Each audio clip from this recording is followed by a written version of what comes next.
ایک بار اپنی خانقاہ میں سلطان الاولیاء سیدنا عبد القادر جیلانی رضی اللہ تعالیٰ عنہ آرام فرما رہے ہیں اور محو خواب ہیں، اور آپ کو سوتے ہوئے دیکھ کر کے ایک چور اندر داخل ہوا۔ مشہور ہے اس چیز کو، آپ نے سنا ہے۔ وہ چور آپ کا جبہ چرانے آیا تھا۔ سنا ہے کہ غوث پاک کا جبہ بڑا قیمتی ہوتا تھا، ایک بار چوری کر لے تو پھر پوری زندگی اس کی چل پڑے، کافی قیمتی ہوتا تھا۔ تو چور اندر داخل ہوا، ابھی وہ جبہ ہاتھ میں اٹھایا ہی تھا کہ دروازے پر دستک ہو گئی۔ تو غوث پاک رضی اللہ تعالیٰ عنہ نے آنکھیں کھولے بغیر کہا آ جائیے اندر۔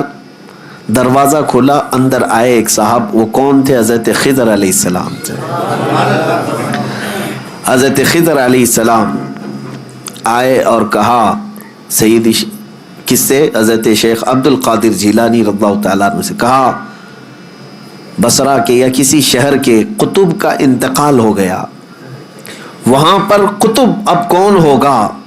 یہ تعینات جو ہوتے ہیں، ہر شہر میں ایک قطب ہوتا ہے اللہ کا، ایک ولی ہوتا ہے۔ یہ غوث العظم دستگیر رضی اللہ تعالیٰ عنہ کے زمانے میں تصرف اللہ نے ان کو عطا کیا تھا۔ حضرت خضر علیہ السلام ان سے پوچھتے ہیں کہ اس شہر کا قطب کون ہوگا؟ غوث پاک رحمۃ اللہ تعالیٰ علیہ آنکھیں کھولے بغیر کہتے ہیں وہ دروازے کے پیچھے کھڑے، انہیں لے جائیے۔ جو جبہ ہاتھ میں پکڑے ہوئے کھڑا تھا کہ اب پکڑا جاؤں، اب پکڑا جاؤں، اب پکڑا جاؤں گا، اور آنکھیں کھولے بغیر پیران پیر نے کہا وہ دروازے کے پیچھے جو کھڑے ان کو لے جائیے۔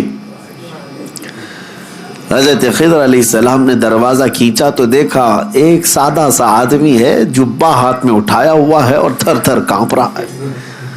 کہا کہ چلیے مبارک ہو، اللہ نے آپ کو قطبیت عطا کی، اس لیے کہ شیخ عبد القادر جیلانی کی زبان سے نکلا ہے، چلیے ہمارے ساتھ۔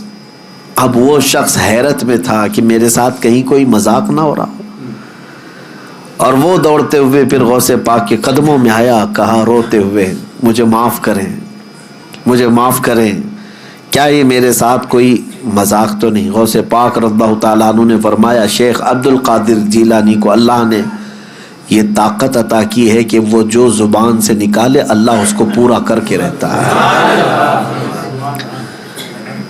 کہا کہ میں یہاں کس غرض سے آیا تھا آپ کو پتا ہے؟ میرے ہاتھ میں آپ کا اٹھایا ہوا جبہ تھا۔ غوث پاک رضی اللہ تعالیٰ عنہ نے فرمایا سب ہمیں پتا ہے، اور ہم چاہتے ہیں کہ تمہارے اس منصب کو، تمہاری اس ڈیوٹی کو بدل کر کے دوسری ڈیوٹی دے دی جائے۔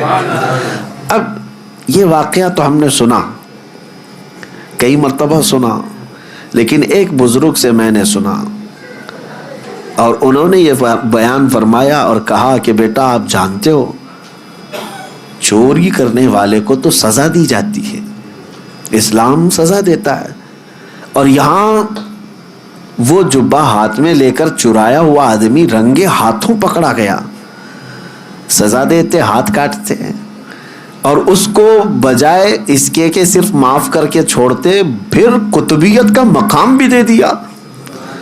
یہ سوال جب آتا ہے ذہن میں تو پھر اس بزرگ نے فرمایا کہ بات در حقیقت یہ ہے کہ اللہ کریم بھی نسبتیں دیکھتا ہے۔ وہ چور چوری تو کیا تھا لیکن ہاتھ میں دامن کس کا تھا؟ ہاتھ میں کیا تھا؟ غوث پاک کا جبہ تھا۔ جبہ جو پکڑا تھا یہ نسبت نے اس کو، اس صحبت نے اس کو مقام قطبیت تک پہنچا دیا۔ اب میں آپ سے کہتا ہوں کہ غوث پاک کا جبہ پکڑے تو قطبیت کے مقام پر پہنچے، اور جو رسول اللہ کے قدموں پر جان دے اسے رب ذوالجلال غوثیت کے مقام پر پہنچاتا ہے۔ ایک بات یاد